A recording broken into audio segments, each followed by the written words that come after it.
Assalamualaikum. Azkis yet videos maz hao tohi esi kit kain banao esi gari Kashir thain te gev. Kashir thain te gev banawin cha ak kalakari to bahao tohi az kit kain banao es sahal tariqas maz ye thain te gev. Wame se tohi ti hu ye azuk video pasand to pakyo karo jaldi shuru. Ye chi yat banas maz dodhar. Az gay 5-10 do ye dodhar tulant yat banas maz jama karan. यह अल पल 300 ग्राम समेमस यह दोदहर तो यह फिर मे ये शीशु बानस मज तो ये मज त्रा कह शन खंज त्रावन सथन बनान जल्दी जल्दी अगर तुह गर गौ दोद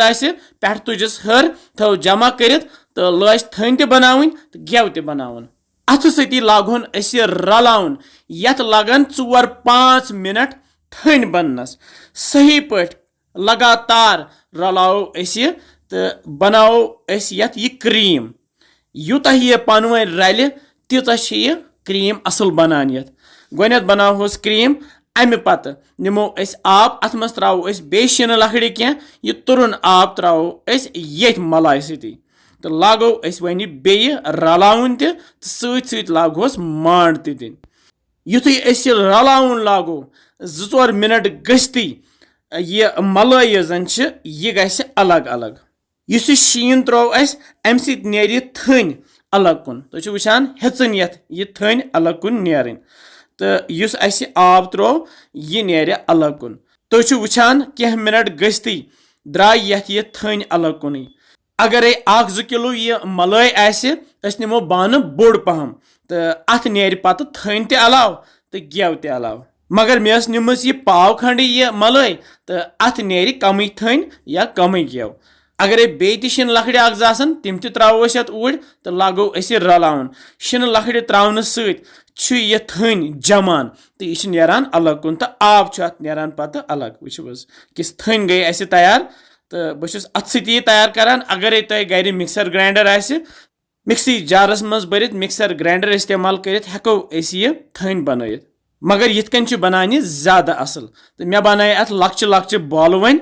तो थो बह यह थन बॉल बनत तरनिस आबस मज मे आब निमुत अत मे शन लकड़े 1-2 त्रामच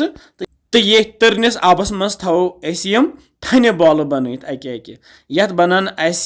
लक्चे 4 थन बॉल यस गर यह थन गेव बनाओ यह साफ तो पाक तो बेच अत मज मिलावट कहें तो बेच यह सेहत बापत वारिया मुफीद थन बॉल बनत यह मलाई आब बचो यह दरित कि यह हेको पराठ बनावनस मज इस्तेमाल करान ये पराठ बनावनस खतर ओट मांडान हेको यह आब बदल इस्तेमाल कर या हेको गमलन मज त्रत यम कुल जू करान तो तिमन ताकत यवान तो वन लागो थन बनावन यम मज तुल बह यह थन बॉल तो यह त्राव बह अलग ये कौल मज तो ये त्राव बह ये नून प्यूंता ओड बस कम नून प्यून तो लागो वन पान वन रलावन यह सही पे रलावन यह गि पूरा नरम तो बे सिल्की बन यूता जल्दी जल्दी तेज रलाओ तूता बन असल सिल्की तो यह रलथी सन थन वन तैयार वो यह कशिर थन मजेदार तो बे ताकती हेको यह च खेत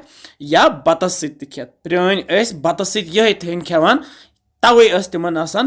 मजबूती तिमन अड़चि त मजबूत तो हेकत तसान जान तो यह थन त्राव बह ये लक्चि वार मज ये मज आइसक्रीम ये वार मज आइसक्रीम खेस तो यह थो मे साफ कर तो अथ मज थो यह थन वन तो करो रसा इस्तेमाल तो वन हाओ बह तुम कित बनाओ ये गेव मे नी तव तो तव थो मे गैसस पे मे जोल गैस थो मे लोतुई तो अत मज त्रो वन थन बॉल यम 3 थन बॉल त्रत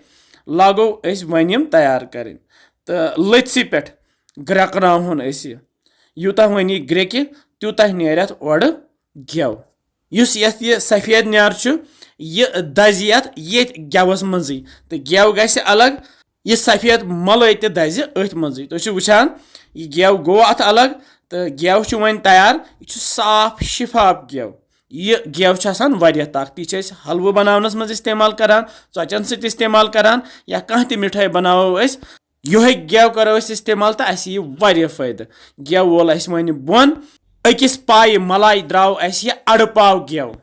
अड़ पाव कूता गो सह हेक्यो तुम कमेंट सेक्शनस मज लिखित यह मे गोडनेथी थोमुत यह गेवहन तैयार करित यथ स्टील वार मज तो अथ मज फिरो यह गेवहन यस तैयार थो करित तल थो मे छान तो अथ छान मज त्रो यह वुनुक गेव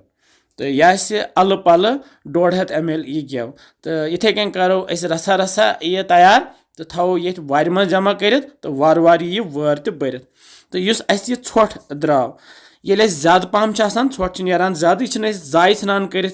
दुद सत मिठाई बनान अत जबरदस्त कलाकंद मिठाई बनान सो मिठाई बनावन हाव बह तुह बे कुन सात तो गेव तैयार